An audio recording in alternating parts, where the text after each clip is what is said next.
Dans cette vidéo, je vais vous présenter la section client et le sous-menu client qui correspond à la liste des clients de votre boutique. Alors sur cette page, comme sur les autres pages en fait de l'administration, vous allez retrouver les informations, notamment avec en haut un bandeau avec les principales statistiques. Donc on sait par exemple que 100% des clients sont des hommes, donc là j'ai que 2 clients de démo. L'âge moyen est de 53 ans, le nombre de commandes par client est de 1 et le nombre de clients inscrits à la newsletter est de 1.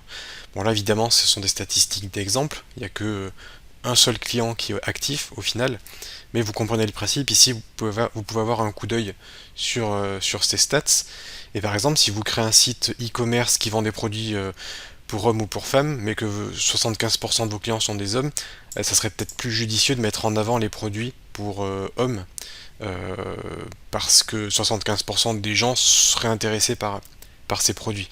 Pareil au niveau de l'âge, ça peut vous permettre de mettre en avant certains produits plutôt que d'autres. Donc dans plein d'autres vidéos précédentes, j'ai déjà montré comment utiliser les tris, les filtres, donc tout ça vous savez le faire, sinon je vous renvoie à mes autres vidéos.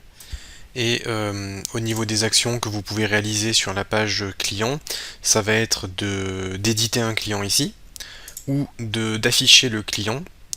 Mais ça, donc ça fera l'objet d'une vidéo dédiée sur comment créer un client ou comment éditer un client. Vous allez avoir la possibilité de visualiser les informations de ce client. Ici, vous pouvez activer ou désactiver un client si vous voulez supprimer le compte client. Là, vous avez la possibilité d'activer ou de désactiver l'inscription à la lettre, à la newsletter ou aux offres partenaires. Alors pareil, faites attention d'être en conformité avec le RGPD. Là, vous avez la quantité d'argent en fait gagné avec ce client. C'est le total en fait de toutes les ventes réalisées pour ce client. Et vous avez la possibilité de définir des champs requis pour cette section. Si vous voulez par exemple que l'inscription à la newsletter soit obligatoire, dans ces champs requis, vous pouvez cocher les offres partenaires et donc l'utilisateur devra accepter les offres partenaires. Encore une fois, faites attention d'être en conformité avec le RGPD pour être sûr que selon le pays où vous vous trouvez, selon les conditions générales de votre site, vous respectez bien tout ça. En tout cas, ici vous avez la possibilité d'ajouter des champs requis pour vos clients.